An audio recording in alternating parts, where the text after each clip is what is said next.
Hello and welcome to this edition of Psychobabble, where I'm going to be attempting to take on the complex and divisive and important and political notion of sex, gender, and sexuality.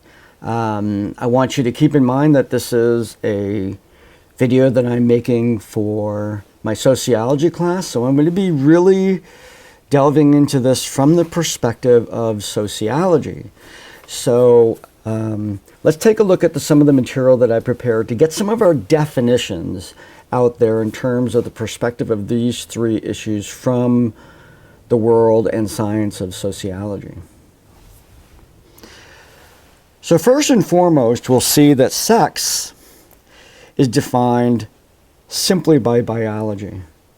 There is a collective realization that knowledge that we have that the human species is primarily binary, and that we're made male and female, and that this is identified in our genes. And there are exceptions to that, and we'll talk about those in a little bit. But we define in sociology, when we refer to the term sex, what we're referring to is the biological quality of that, and in terms of male and female. Now, gender is, from the perspective of sociology, they own that term, and gender is all sociology. Gender is the expectations, whatever they are, the expectations of a person based on the knowledge of their sex. So, first and foremost, understanding that this perspective is based on knowledge of the other person's sex. Now, how do we determine that? So, as we're growing up, we are taught and socialized about the concept of status symbols. Now, status symbols is another whole topic within sociology, but status symbols are signs, signals, sounds, sights, materials, the way people look, how they act, all of these things that we use internally, cognitively, to determine a person's status. And those are based upon a little bit of psychology in here, in the developing schemas or internal representations of these ideas, and what we'd expect to see if we're going to experience that schema outside of us. So I have inside of me a schema of a police officer, and that is developed over the entire course of my lifespan. Now, when I could be in a foreign country and I come across different people, I would look for, if I wanted to find a police officer, I would look for those same sort of signs. I would say that they're in uniform, that there's a badge designating their status and their role in society, their demeanor, maybe I'm thinking that they're sort of a take charge person. I would see that they have some authority, and I would look for those things, and they would match my internal schema of a police officer. And I'm going to contend that we have inside of us very, very early on, and it really shows us the validity of the idea that we incorporate gender stereotypes very early in life, that we develop an internal schema as to what we are looking for in order to determine someone's sex. And then, at that point, the stereotypes kick in, and we make assumptions about that individual based on that schema. Now, that schema is rudimentary, meaning it's based only on my own experiences of male, female in this example. So I have maybe even some of those for myself are outdated, let's say. That the kind of typical, stereotypical, aspects of maleness and femaleness exist within me, and when people enter into my life and I encounter them, they either match or don't match that though we may have a propensity to kind of like make that decision as to, just based on the rudimentary information that we have, based on the way that person's looking, the way they're dressed, the way they're acting, we assign them, for our own internal representations, their gender. Okay? So sociology is what creates this for us. We're not born with the ability, particularly in a modern world, to recognize the kind of diversity of gender expression that we see in the world today. Now, the other part of this is this is where there's some biology that comes back in here, is when we look at sexuality. Now, sexuality can be kind of compartmentalized as sexual preference, people that we feel sexually attracted to, people that we feel maybe emotionally attracted to, kind of there's different ways in which people express intimacy, so I'm trying to be inclusive of all that, and we may have particular preferences. And this, in fact, is a little bit of biology and a little bit of sociology. So we may have internally a sexually related desire when we see certain people, that we find them attractive, that they stimulate us, that we may consider that person as a sexual partner. And pieces of that aspect of our being had been connected to genetics, that we are born with a propensity to be attracted to certain things. That doesn't mean that we can't choose after that, but it also doesn't mean that we can necessarily go in and change that easily. And certainly there's a lot of discussion about why we shouldn't go in and change that. It's sort of our basic biological process. So keeping this argument simple, I'm a biological male, but found other men attractive in a sexual way and was not attracted to women, my sexuality would be gay. If I was attracted to women, but not men, then I would be heterosexual. If I was attracted to both, then I'd be bisexual. And those kinds of characteristics, which are part of my gender identity, but they're not wholly inclusive. Gender is wider, though it does encompass sexual preferences, because there are assumptions that society makes about a biological male and what they should be attracted to. And that is, depending on the society that we're dealing with, it may be, well, you should be attracted to women because you're biologically male, you should be attracted to women. In modern society, we know that we've been moving away from that expectation, although those expectations continue to exist. But in a modern society, it's like, okay, you could be a biological male and you're sexually attracted to both, or to the same sex, or maybe to none, that you're asexual. And that all the different areas in our world now that define sexuality. Now, I want to take a look at this too in terms of understanding this in the world of identity issues that are going on in our society, to try and keep this current and understand this from that perspective. So we're going to look at each one of these, and I want to have a discussion about how these interact with each other. And so, as I said before, biology or sex is mostly binary. There are individuals who biologically possess characteristics of more than one sex.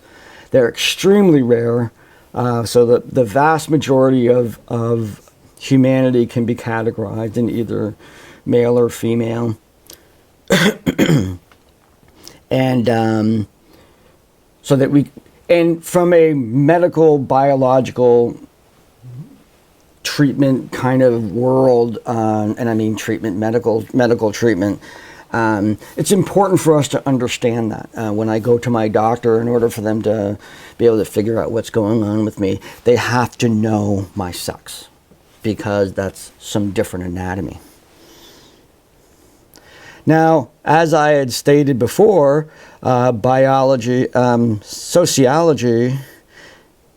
gender and sexuality are linked. So I'm going to talk about these sort of collectively. Now, some of what our society has come up in order to capture the diversity that we have in gender and sexuality, there's a lot of terms out there. Some of them are sexualities. A person may, let's say, state that they're gay and say that their gender is that they're gay. Or if you look at the LBGT, look at lesbian, bisexual, gay, trans. In some ways, the first three are sexualities specifically. And truthfully, we can't really make any more assumptions about that person's gender. Within my world, I've encountered all kinds of different people. So let's just say that I have one person that I'm thinking of right now who is gay, and his gender preferences, many of his other gender preferences, are very in line with traditional type maleness.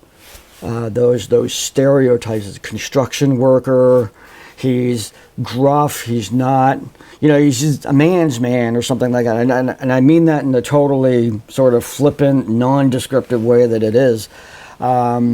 But there's nothing, when I first encountered this individual, there was nothing in my own stereotyped sort of brain at that point that said, I think this person might be gay. That's something that is just separate from, unless we get into a conversation about sexuality, there was no reason for me to find out what that was. So that's that. But then there are the gender expression. So it's individuals who identify with acting or dressing or being, feeling, and they're experiencing those feelings that they have associated with maleness or femaleness because of what they've learned in society, keeping in mind that I'm still supporting the idea that gender is entirely sociological.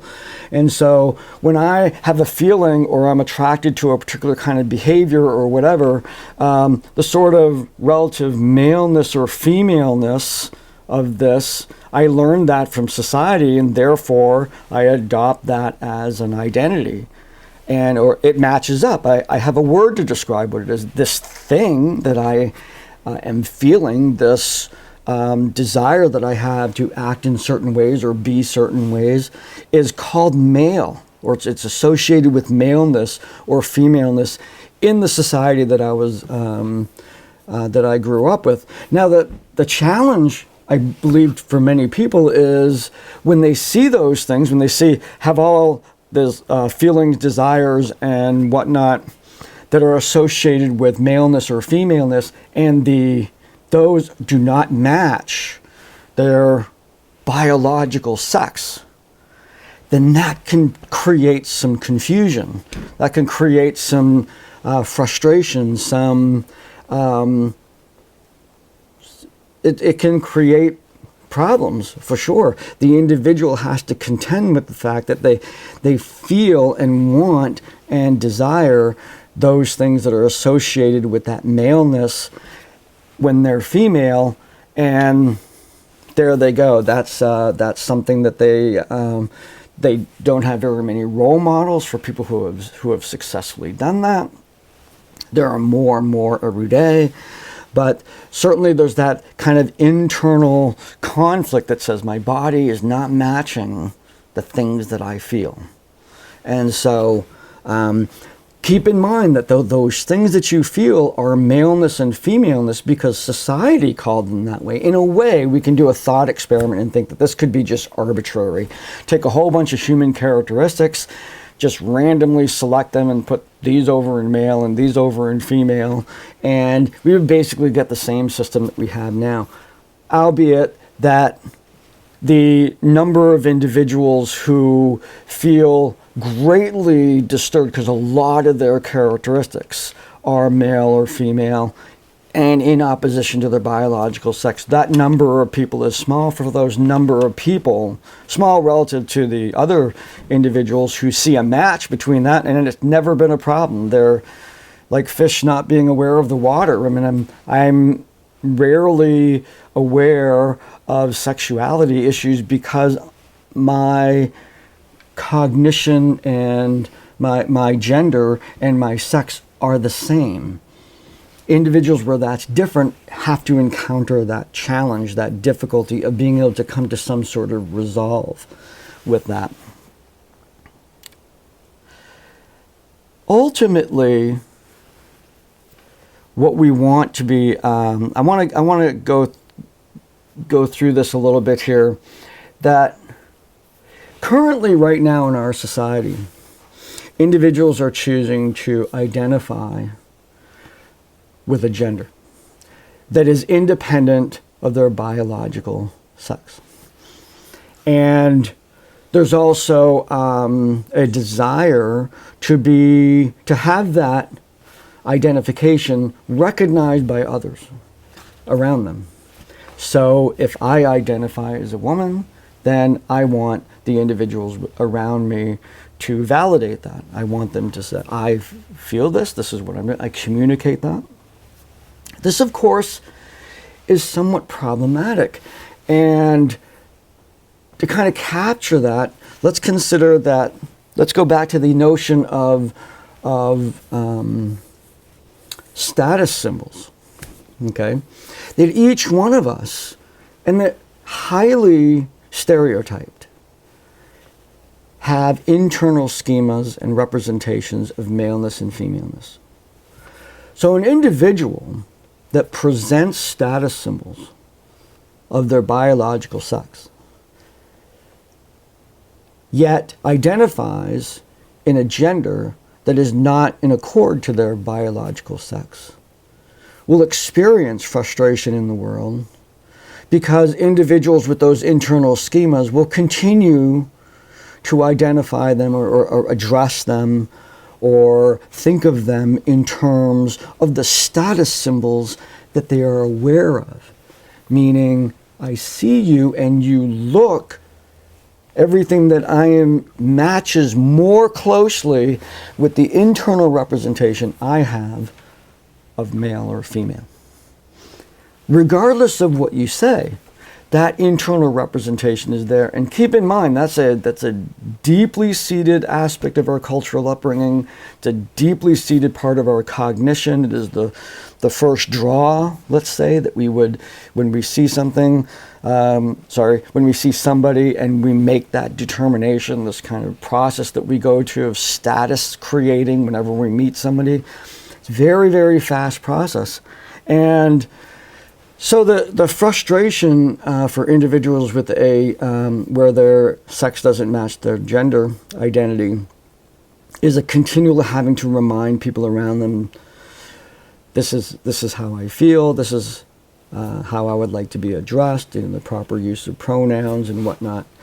And I believe is a to borrow one of the terms from this movement, this is a transition moment in our society. I believe this is and I'm not going to minimize it by saying this, but I believe this is a symptom of a greater challenge that our society has, and that is that we have taken the broad, sweeping capabilities, likes, dislikes, attitudes, behaviors of the human experience, and we've compartmentalized them into maleness and femaleness. That, to me, is essentially the problem. And so that when we see somebody and we identify them correctly or not as male or female, and then we create the assumptions about how that person should or should not act, or what they should and shouldn't like. It may be statistically we're on target most of the time, but we're not always on target, and we make those mistakes because we tend to exclusively put some characteristics in male, and they're not accessible to females, and some characteristics in females that are not accessible to males. And ultimately, this demeans everybody. This traps us in coded behavioral limitations that we would otherwise escape from. So I believe the politic of gender identity is essentially a social movement.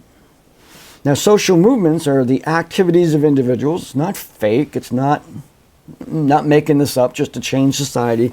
But these individuals are gaining a voice, and they're putting into stark relief this idea that we have such separate definitions for maleness and femaleness. So as a social movement, what we're seeking is social change. Can we change those identities? Can we make them more inclusive? Can we remove some of the male labeling and some of the female labeling that's associated with these characteristics? And because they don't make any sense anymore, there's enough diversity within each one of those groups that the truly stereotypical male and female is actually probably pretty rare. The collection is not rare, the kind of maleness of somebody or femaleness of somebody is not, but those stark stereotypes, I don't believe that they're very common. So the social change would be, can we redefine these? Can we create a sense or a cognition, awareness that we have these very stark differences between men and women, and they're not necessarily useful anymore. Now, what this creates is a whole new set of norms and expectations. It begins the long process, and for some, a very painful process, particularly when they continue to encounter individuals who, for some, for the reasons that I just went over, they're not able to successfully identify the person's gender and act accordingly. And I'll have some thoughts about that in just a minute. But maybe it will create that a world where there's less assumptions that I'm making about who you are and what you do and whatnot based on what I am categorizing in this internal schema as your sex and gender, assuming the sex and gender are aligned. Now, in the meantime, I think it's important for kindness to prevail. Now, first and foremost, individuals who are not within the group that is struggling with this reality that their sex is not the same as their identified gender, though we should love those people, that we should embrace them, that we should understand what they're going through in the field, and that this is a symptom of a society that is too much about separating those particular qualities. Secondly, I would think that community would also be understanding that internal representation that I have is really, really hard to change. It's a fact that habits die hard. It doesn't, and the fact that somebody would continue to make the error, let's say, of not validating an individual's gender is, I would think, is much more about the challenge of changing those internal schemas than it is about some denial of a person's reality. So I think it's important, not always, obviously there's people that will just say, I'm not going to do that because I don't believe in what you're doing. But I think for me, I'll speak for me and I speak for a lot of people that I know, worthy of a good study as to where people are at on this, is that most individuals in most interactions, really don't care. In terms of, or it's not that they don't care, it's that it's not a principal aspect of our interaction right now. If I'm teaching you how to play guitar, for example,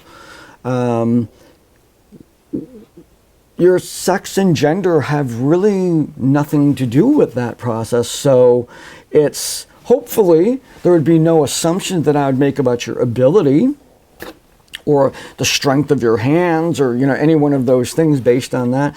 It might be a topic that essentially never comes up. And I think that there should be some kindness and understanding there as well. That when we encounter people and their schemas have been developed so long ago, which is most people that we encounter, that they will struggle with this as well. And they may not want to move very much. It may be uncomfortable. It may be, but then that's why I think we're in this period of social change. Is that and why I think it can't happen rapidly. There's a generation of us that have this schema that we will counter it. I counter it myself. I battle with it to get through. So that I can relate and understand the people that I care about around me that have that difference between their sex and gender. But the schema is still there. The stereotype schemas are still there. And so, quick on the fly, I readily make the error of not being able to see that. Because it's based on my sociological upbringing, which I probably need to respect that too. I mean, that's where I came from. That's all I've ever known. And it's that encounter becomes rather than adversarial, it becomes a multicultural encounter. My culture and that individual's counterculture. And so that interaction can really be, if it can be viewed as a multicultural endeavor, then our expectations for each other can be based on more kindness. Okay, so I'm going to show an example here about how this might happen, these kinds of issues, and why I think this is going to be transitory. So we have an individual that's born, and they're born biologically male or female, just keeping within that frame for right now.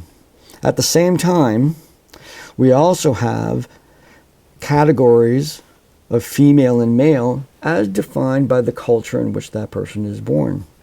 Now, we recognize that individuals become socialized very early in life.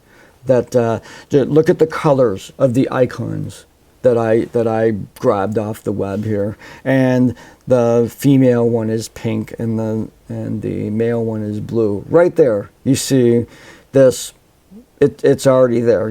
What kind of toys, and certainly we still see people celebrating Gender Identity Day. When they know the gender of their when they know the sex of their child. They explode a blue balloon or pink balloon or whatever.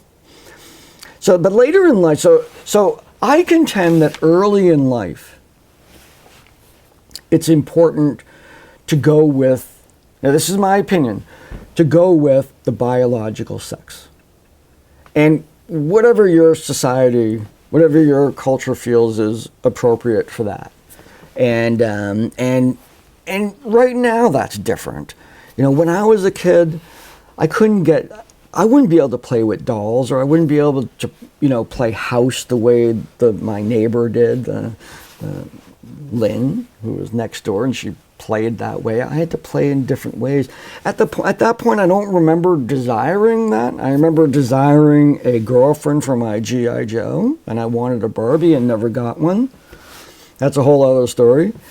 But I didn't feel any conflict with that. That's what she did. This is what I did. Remember, I'm living in the world where there was a match between that. But early on, I think it's important for children to be guided by their parents. And in the meantime, we go with that. We don't have to necessarily get all wigged out about it. And, if a child wants to dress up like a girl, let them dress up like a girl, no matter what their sex is. but being open to whatever they're expressing. But I personally believe it's important to identify them first as male and female. Children, to develop, need that structure. We don't give them too many choices when they're really young, because cognitively that becomes very overwhelming. That doesn't mean that we squash certain activities or whatever. That's not what it means. But I think it's important to identify, first and foremost, the person's gender as matching their biological sex. As the child gets older and as they begin to be able to internalize and represent these ideas of maleness and femaleness, and they begin to be more self-aware of how they're feeling and the mismatch or match between any number of these, I think it's important at that point to have those conversations and say, and maybe be the first generation of individuals that don't necessarily accept that schema message really early on. You know, oh, you like doing this? Then just do it. It's society might think that that's more male or more female, but you like to do it? Right on. You can go ahead and do it. So back to our slideshow here, we have, let's say we have an individual who is born female, and for the first few years of their life, you know, raised as a female, and then they begin to develop in later life a personal identity associated with their sexuality or with their sex. So representing by my little check mark there. This is their identity. So this is something that doesn't happen until adolescence and into young adult. Not that people are unaware of those congruencies or incongruencies, but that's when identity is sort of on the forefront of the developmental process. Now, if this person finds that their individual preferences and their likes, dislikes, and the way they want to be and the way they feel match with society's viewpoint, their stereotypes, you know, what society has been taught, then the female sex person identifies as a female gender. Okay, so there's a match between those. However, that individual may more closely align and feel more leaning toward things that are stereotypical male, and that individual may then, if that's pronounced enough, and I believe it probably needs to be pronounced enough, otherwise the individual would just, you know, forego all the pain and frustration associated with that. But it's pronounced enough and they feel strongly about it that they want to identify more with these male characteristics.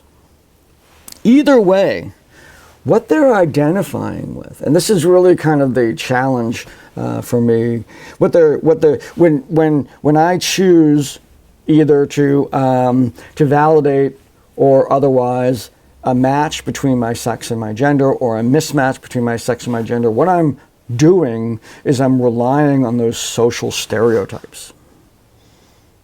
The stereotypes are what define maleness and femaleness, unless you've been raised otherwise. So if I'm born a woman and I identify as a male, I'm identifying with stereotypes of a male, which are probably not accurate.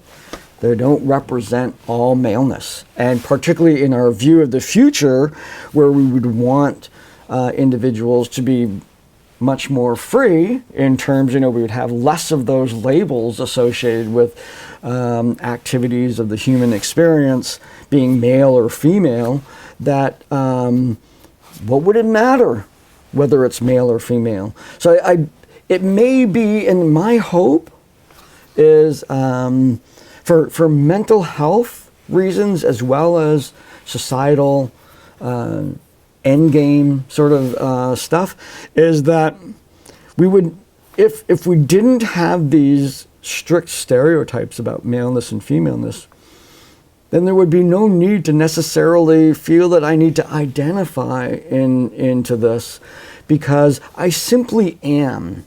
And the characteristics of who I am, for the most part, are not associated with our gender. Our gender doesn't matter. We know that cognitively. Even though I have that internal schema, I know that those stereotypical activities that I associate with maleness and femaleness are not actually limited to male and female individuals by sex.